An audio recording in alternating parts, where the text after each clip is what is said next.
It's the one thing that we all have, the mind, right? But it's the one thing that we don't have a manual for.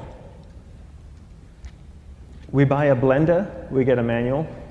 Our iPhone comes with a manual. We get a car and it has a manual. Nobody teaches you how to use the mind. There's no manual for the mind. So this, I think, is one of the most essential things in making progress in our life, is really understanding how our mind works. It's the one thing that we have to live with 24 hours a day, 7 days a week. We have no choice. Imagine if most of you slept 8 hours a day, which most of you don't. You slept and you were awake 16 hours a day. In the 16 hours you practice your awareness just randomly moving from one thing to another, to another, to another, all day practice being distracted. What would you be good at after 6 months? You did this 16 hours a day, you just allow your awareness to jump from one thing to another to another. I'll tweet right now, I'll switch to text messaging, then I'll go to email. Oh, my phone's ringing, so I'll answer the phone. And then somebody's speaking to me, so I'll have 2 conversations at one time. And I'll just do this 16 hours a day, 7 days a week. So you get it being good at distracted. After 1 year, you're an expert at being distracted. After a year and a half, they'll invite you to give keynote talks on being distracted. You're so good, you practice 16 hours a day. So the same works for the opposite. If you practice being concentrated 16 hours a day, what would you become good at? You become good at concentrating. And all it takes is practice. By just doing one thing at a time. Keeping your awareness on one thing at a time. And you integrate this into everything that you do in your life. So the best way to do it is pick a few opportunities in your everyday life. For example, we all speak with people. When I speak with somebody, I give them my undivided attention. I keep my awareness on them, and the conversation is really brief. Why? Because we're concentrated. We're not being distracted. A 10-minute conversation normally just takes 3 minutes because you're just so focused. I define concentration as the ability to keep that awareness on one thing for a prolonged period of time.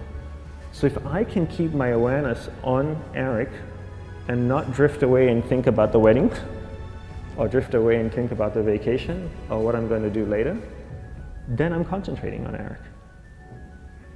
Every time it drifts away, I bring it back. And the more I practice this, the more I practice concentration. So concentration is the ability to keep your awareness on one thing for a prolonged period of time. And that's a very simple definition of concentration. How do you get better at concentration? You practice this. You practice this 24 hours a day, 7 days a week. And it's the only way to get good at it. And what's the best way to practice it? The best way to practice it is to integrate it into everything that you do in your life. Not to meditate 10 minutes in the morning. It doesn't work. You really need to look at your life the same way a sprinter in the Olympics looks at his life. You've all heard of Usain Bolt, the man that won the gold medal twice, 2 Olympics in a row, broke the world record. I don't know anything about him, to be honest. But if I was looked at him, he obviously sprints, he practices running, probably does a lot of long distance, he probably does a lot of stretching as well, I'm sure he gets massages. He looks like he eats the right kind of food. Drinks the right amount of water, takes vitamins. His whole day is so disciplined. For what? To prepare him for 9.57 seconds. I think that's what the world record is, right? For 100 meters, 9.5 or 9.57 seconds. His whole day is preparing him for that short time, not the other way around. A lot of people say, you know what, I need to be more concentrated. So you know what, I'm going to meditate in the morning, I'll sit down for 2 minutes. Okay, now I'm Zen master. And the remaining 23 hours and 58 minutes, they just go about being ordinary and crazy. How does that work? How would you change? It's not balanced at all. So if for 23 hours and 58 minutes you were not being concentrated, you allowed your awareness to jump from one thing in your mind to another thing, to another thing, to another thing, to another thing, in an uncontrolled way, what would you be good at? And out of a prolonged concentration comes the wonderful power of observation. You just become more observant, and when you become more observant, you see solutions quicker and you solve things quicker. And it's a wonderful, powerful feeling when somebody is concentrated on you and not being distracted. So the best way is to integrate it into your everyday life. You're speaking with your spouse, give her or give him your undivided attention. So develop your awareness, integrate it into everything that you do in your life. And that's the best way you become good at. The next thing we need to develop is develop your will. Will is really important. Will is almost like a muscle in your mind, and you use that to pull and control your awareness and take it from one area of the mind to another. And the will needs to be developed, and same like concentration, if you don't cultivate the will, it doesn't grow. And this is something that really needs to be cultivated.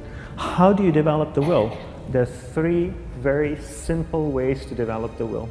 1 is you finish what you begin. 2 is you finish it well beyond your expectation, no matter how long it takes. 3 is you do a little bit more than you think you can do. All of those things require effort, and effort is will. It's so much easier to start a project than to finish a project, right? When you start a project, you're feeling creative, you're feeling inspired, you're full of energy. At the end of the project, you go, whose idea was this? So it requires tremendous amount of will to finish, and every time you complete something, you develop a little bit more will, and you have that muscle. And will is an amazing thing to develop, because once you develop will, that same will you can use in every aspect of your life to keep your awareness on one thing at a time, to finish projects, to see things through to the end, anything you want. The best way to develop will? Bring it into your everyday life, into everything that you do. Give you an example, the way I integrate it into my everyday life, I try and finish what I begin. So for example, going to sleep. I sleep every night, so I put on my pajamas, I floss, I brush my teeth, I go to bed, I sleep, I wake up in the morning, I make the bed. Why? Because I'm finishing what I start.